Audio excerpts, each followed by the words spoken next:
pasti kalau menolong orang di jalan tuh nggak akan tanya agamamu apa ya, kan nggak akan tanya kan begitu kan.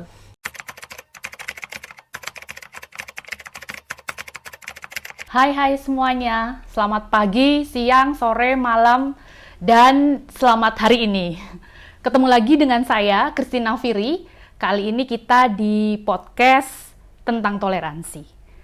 Nah, siang hari ini kita akan ngobrol sesuatu yang penting banget untuk dibahas. Itu tentang anak muda yang memperkuat toleransi. Nah, kenapa sih penting ngobrolin soal orang muda dan toleransi?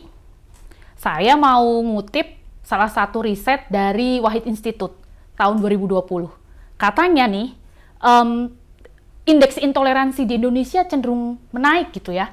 Jadi angka intoleransi semakin tinggi gitu. Yang awalnya 46%, sekarang naik jadi 54%. Nah, kayak apa nih orang muda menanggapi ini? Kita nanti akan ngobrol-ngobrol bareng Mas Baskoro. Jadi kita kedatangan tamu yang keren banget, Mas Baskoro, dari Pemuda Remaja Sabto Darmo. Siapa dia? Bagaimana dia? Langsung saja kita kenalan sama Mas Baskoro. Monggo Mas Bas. Ya, perkenalkan nama saya Baskoro Waskito Soto. Di sini saya dari Remaja Krona Sabto Dharma. Baik, terima kasih, itu saja. Itu saja. Ya. Masih kuliah atau? Kalau sekarang saya posisinya bekerja usaha sendiri sih, online shop begitu. Ya, jadi ternyata Mas Baskoro itu tetangga saya dan baru ketemu di sini. Nggak penting banget ya. Oke, kita langsung masuk ke cerita-cerita yang pertama gitu ya. Kalau tadi kan cerita Mas Baskoro, kalau Mas Baskoro itu dari Pemuda Sabto Darmo itu ya. Boleh cerita dulu nggak Mas, sebenarnya Sabto Darmo itu apa? Kemudian penghayat itu apa gitu? Baik, khususnya dari Sabta Dharma sendiri, yaitu Sabta Dharma sendiri turun di Pare Kediri, yaitu kalau kami bilangnya Wahyu ya. Wahyu ini atau ajaran ini turun di Pare Kediri, kemudian diterima oleh Pak Harjo Sapuro, kemudian diberi gelar namanya Pak Sri Gutomo, Tuntunan Agung Sri Gutomo. Kemudian akhirnya beliau dengan teman-temannya yang telah membuktikan ajarannya, akhirnya berkembang secara nasional dengan berbagai cara, yaitu salah satunya pengobatan dan perawatan tempat-tempat yang angker begitu. Jadi langkah untuk penyebaran ini dari pengobatan, pangusadan kalau kami menyebutnya, dan perawatan begitu, ada membersihkan tempat-tempat yang agak angker begitu. Nah, dan akhirnya berkembang sampai saat ini dari 1952 hingga sampai saat ini. Sanggar pertama atau tempat ibadah pertama kali yaitu di Pare Kediri, kemudian perkembangannya atau sanggar pusatnya yaitu di Yogyakarta, di Taman Siswa. Taman Siswa, ya. Kalau orang mudanya sendiri banyak Mas komunitasnya? Kalau khususnya di Jogja sendiri termasuk dikit, tapi khusus di Jawa Tengah, kemudian di Jawa Timur itu sangatlah banyak gitu ya. Itu. Nah, khususnya kalau teman-teman pemuda begitu, biasanya kami kumpul-kumpul dulu sebelum pandemi itu di Jogja. Di Jogja itu setiap Juli gitu ada sanggaran remaja nasional begitu. Jadi ngambil saat libur sekolah. Libur sekolah ya. Libur sekolah begitu ada yang namanya sanggaran remaja dan wanita. Nah, di situ remaja, khusus remaja sendiri mengadakan yang namanya penggalian namanya penggalian remaja dan wanita gitu. Khususnya remaja sendiri itu ada sejenis penataan rohani. Nah, di akhir harinya itu sekitar 6 hari, kemudian ada yang namanya sanggaran remaja nasional. Itu ada dari mana-mana, ada dari Pulau Sumatera, ada yang Kalimantan juga, kemudian ada dari Sulawesi, nasional lah begitu. Nah, begitu sih. Berarti Sabto Darmo tidak cuma di Jogja dan Jawa ya? Ya, bukan. Jadi di mana saja ada? Udah menyebar, apalagi juga di Bali juga lumayan banyak begitu. Oh, jadi di Bali juga ada? Ya. Oke. Sekarang kita langsung masuk ke tema intoleransi ya Mas ya. Menurut Mas Baskoro, kenapa sih penting kita melakukan sesuatu gitu ya untuk memperkuat toleransi? Apa sih urgensinya menurut Mas Baskoro? Nah, terima kasih. Khususnya dari kami sendiri ya, bagaimana sih betapa pentingnya toleransi ini bagi khususnya kami, dan kami juga toleransi antar umat beragama gitu ya. Nah, dari kami sendiri, kami tentunya bukan dari agama ya. Kami adalah penghayat, tentunya bukan berasal dari 5 atau 6 agama tersebut. Nah, kami merasa sangat diskriminasi, pertama karena mereka belum tahu sih dari kami sendiri. Nah, itu akhirnya menyebabkan intoleransi sejenisnya seperti bagaimana mereka ini tidak mereka menganggap kami sesat dan lain-lain. Nah, itu maka itu bagaimana sikap toleransi itu harus betul-betul ditumbuhkan antar umat beragama ataupun penghayat begitu ya. Nah, karena mereka harus tahu bagaimana keberagamaan itu adalah suatu privasi dan tidak patut untuk dibilang ini sesat atau tidak, karena itu adalah sebuah profesi masing-masing. Karena menurut kami sendiri, orang beragama apapun, setiap agama apapun akan membuat mempunyai tujuan untuk kebaikan begitu ya. Dan tidak ada yang agama ataupun kepercayaan yang fokusnya ke kejelekan. Nah, kalau itu fokusnya ke kejelekan atau merugikan orang lain, nah baru boleh disebutkan sesat, dan itu pun pastinya melanggar negara begitu kan. Itu jadi toleransi itu bagi kami sangatlah penting lah. Nah, pertama dari batin atau dari keseharian pun juga berpengaruh, apalagi sampai ke pekerjaan ya, itu bisa sampai pengaruh juga begitulah. Toleransi itu sangatlah penting gitu sih. Nah, kalau berbicara soal intoleransi, pernah punya pengalaman tidak terkait dengan hal-hal yang terkait intoleransi atau diskriminasi, Mas Baskoro sendiri? Ya, kalau dari saya sendiri kan saya fokus di Sabda Dharma kan sebenarnya dari kecil.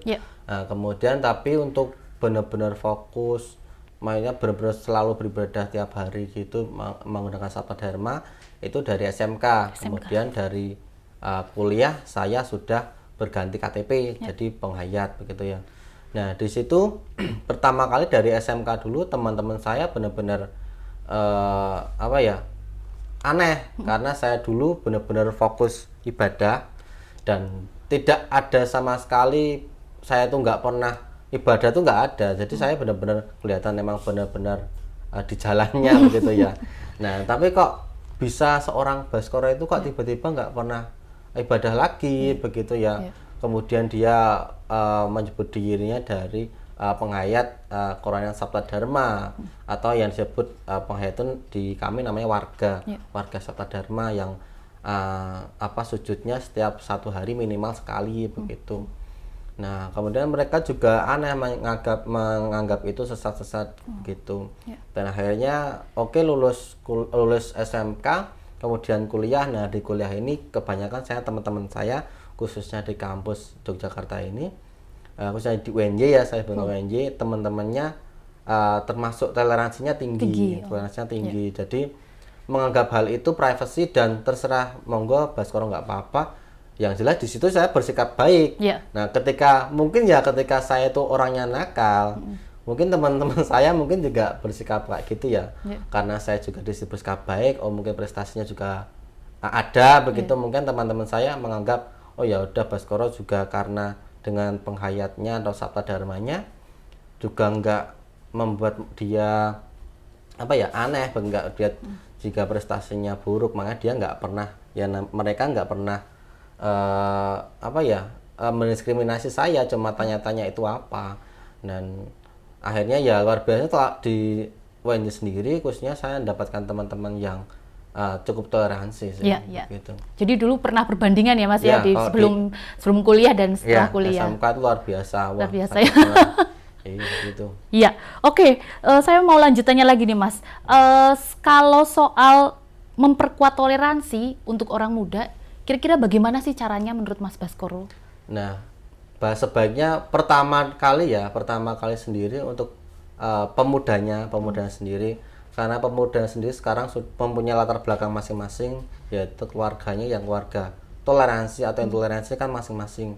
Jadi dengan video ini ataupun melihat kami, jadi ayo teman-teman semua fokus bahwa keberagaman agama ataupun penghayat itu adalah privasi masing-masing, yang tentunya setiap agama atau kepercayaan mempunyai tujuan yang untuk kebaikan. Jadi teman-teman nggak usah khawatir tentang oh temanku kok beda agama berarti dia pastinya nanti mempunyai jalan yang sesat. Itu jangan pernah sampai kepikiran kayak gitu. Teman-teman fokuslah untuk agamanya masing-masing, memperbaiki diri sendiri, jangan pernah merasa dengki dengan sesamanya lah. Itu udah udah suatu bentuk toleransi. Pertama tidak mencampuri urusan agama lain. Yang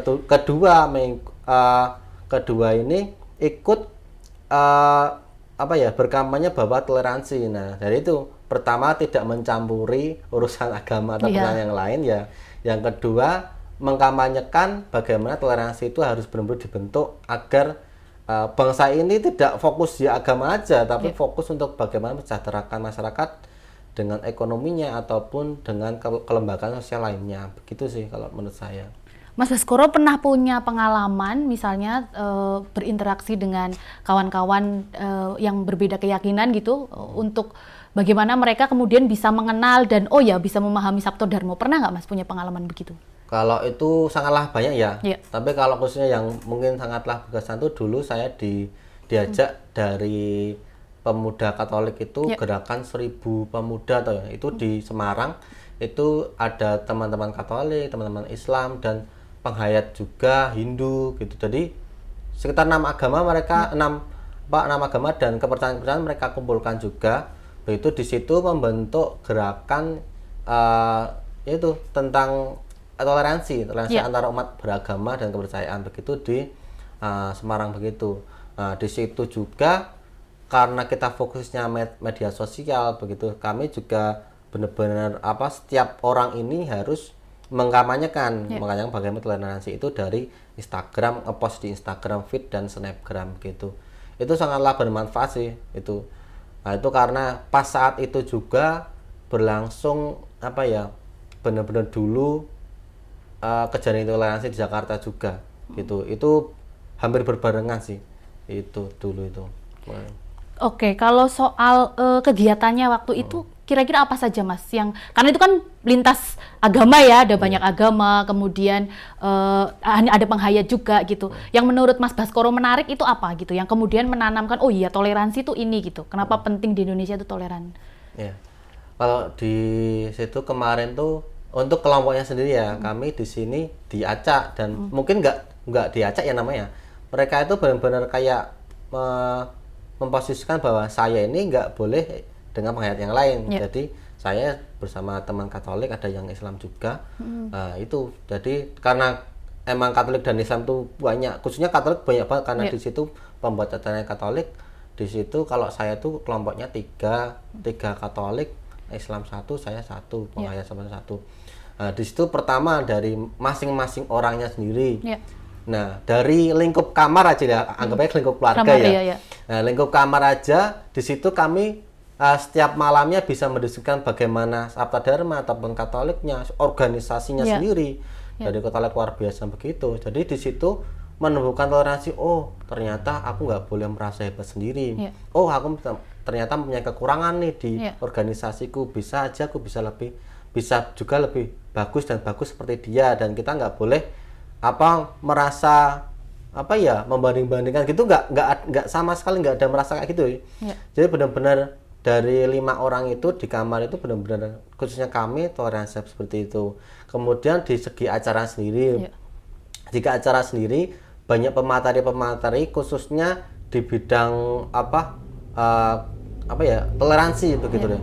Di situ benar-benar ada membuka benar-benar bagaimana dari khususnya ada penghayat juga dari Semarang begitu. Kemudian ada juga beberapa dari Katolik dan Islam begitu, yang pemuka-pemukanya semua. Yang mereka itu namanya pemuka agama ya. Mereka kan mencerminkan bagaimana kita harus menuju mereka ya, menuju kesamaan kebatinannya dengan mereka. Nah, di situ mereka benar-benar bisa toleransi begitu. Makanya teman-teman pemuda sendiri pastinya mempunyai rasa bahwa pemuka penghayat atau agama aja bisa toleransi, apalagi kita begitu kan. Nah di situ kemudian ada acara-acara kayak game-game seperti itu yang ya menyatukan banget lah antara kelompok begitu sih. Jadi justru dari pertemuan di kamar itu ya Mas ya, saling sharing cerita terbuka, kemudian jadi kenal, maka kemudian jadi toleran begitu ya. Ya. Sekarang saya mau tanya lagi nih Mas, tadi kan Mas Baskoro penghayat Sabto Dharma ya. Nah selama ini kan kita tahu masih banyak stigma terhadap penghayat gitu. Apakah pernah melakukan jejaring atau kerjasama dengan lembaga lain gitu untuk misalnya meretas ataupun mengurangi stigma-stigma itu gitu Mas? Kalau untuk saya sendiri, untuk membuat acara belum pernah sih. Belum pernah. Tapi kalau untuk mungkin kalau diri saya sendiri pertama kali ya kayak membuat suatu Instagram di khususnya Remaja Sabta Dharma.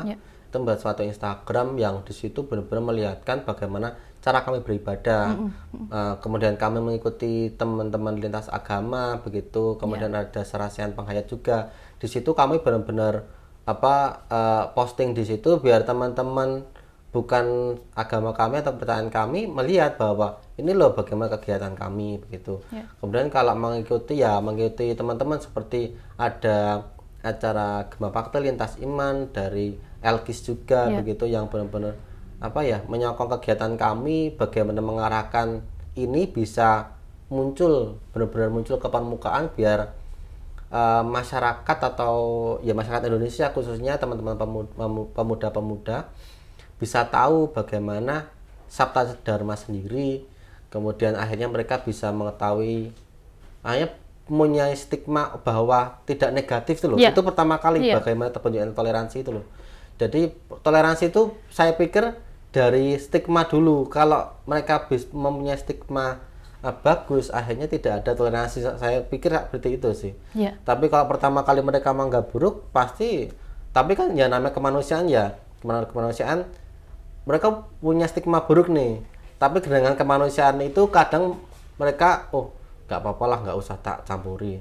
Nah gitu. Tapi kalau sampai dia mempunyai sifat buruk dan tahu stigmanya, stigma pertama kali juga buruk, pasti dia menyuarakan suatu intoleransi begitu sih. Karena kan kalau misalnya kita nonton ya di film-film itu zaman dulu, kalau film-film silat itu kan pasti dilambangkan putih lawan hitam gitu. Terus kemudian yang hitam itu seolah kayak penghayat, sehingga kemudian di pandangan orang-orang terhadap penghayat itu sesuatu yang misalnya tidak percaya Tuhan kayak gitu. Kemudian itu kan nggak benar ya Mas kayak gitu ya. Maksudnya menurut Mas Baskoro gimana gitu? Jadi kalau saya sendiri khususnya Sabta Dharma, khususnya Sabta Dharma kan memang berketuhanan Allah yang Maha Kuasa kalau kami ya. Nah, tapi semenjak saya masuk ke lintas iman, kemudian bertemu dengan berbagai penghayat, akhirnya saya tahu nih bahwa ternyata penghayat itu bukan berarti juga mereka itu fokus ke Allah atau Tuhan gitu. Mereka juga ada juga yang menyembah dengan alam gitu. Dan kami di situ penghayat juga agak kami di situ harus toleransi juga antar penghayat. Karena beda juga. Karena mereka pun juga dengan beribadah tersebut juga nggak merugikan masyarakat kok, gitu loh. Dan mereka juga kepribadiannya baik kok, gitu. Dan akhirnya di situ menimbulkan rasa toleransi antar umat penghayat juga. Saya juga sering bertemu kayak gitu juga. Saya tidak mau mengurusi penghayat ideologinya mereka. Saya cukup tahu saja dan cukup menebalkan iman saya di kepercayaan saya. Saya tidak perlu masuk sampai harus tahu begitu karena dari awal sudah bertentangan dengan kepercayaan saya begitu loh. Jadi saya di situ juga menimbulkan toleransi saya dengan saya cukup tahu aja dan tidak mau ikut campur gitu loh kan. Nah, begitu, dan saya cuma fokus ke toleransi aja karena mereka juga tidak merugikan masyarakat dan merugikan saya begitu sih. Berarti di dalam penghayat sendiri juga beragam ya Mas ya, dan beragam. Kemudian juga toleransi di internal penghayat juga belajar dilakukan gitu ya selama ini. Oke. Nah, terus ini Mas, kalau untuk orang muda kira-kira kan selama ini banyak sekali tantangan ya, misalnya di media gitu kan sering tersebar berita-berita yang kemudian membuat menjadi tidak toleran gitu. Misalnya ada cerita-cerita yang kemudian membuat orang muda tuh jadi tidak toleran. Menurut Mas Baskoro ada tips khusus nggak untuk orang muda gitu ya, biar kemudian mereka itu bisa mau gitu membuka hati, membuka dirinya tentang toleransi ini? Ya, yaitu pertama untuk toleransinya sendiri ya. Jadi teman-teman harus membuka wawasan semua, ataupun itu pertama kan dari toleransi itu juga berdasarkan yaitu stigma yang buruk itu, dan stigma buruk itu kemudian kadang juga fokusnya dari suatu kebohongan atau hoak gitu ya, yang tersebar di media begitu. Nah, teman-teman harus membuka wawasan bahwa pertama itu bagaimana rasa kemanusiaan itu pertama kali ya, sebelum teman-teman di keagamaannya. Yaitu kita tuh pasti kalau menolong orang di jalan tuh nggak akan tanya agamamu apa ya, kan nggak akan tanya kan begitu kan. Jadi pertama kali itu teman-teman harus fokus bahwa kemanusiaan, rasa kemanusiaan itu yang nomor satu begitu. Jadi teman-teman kalau lihat berita itu, apakah di berita itu dia itu cuma beda ibadahnya ataukah di situ ibadahnya sampai menyelekai orang lain. Nah, begitu. Nah, teman-teman harus lihat beritanya itu dulu. Nah, kalau cuma ibadahnya beda, nah teman-teman boleh tuh cari-cari di internet, ataupun karena di sini juga kemungkinan udah banyak berita-berita ya. Jadi stigma-stigma positif itu nanti teman-teman bisa raih juga di berita-berita itu begitu.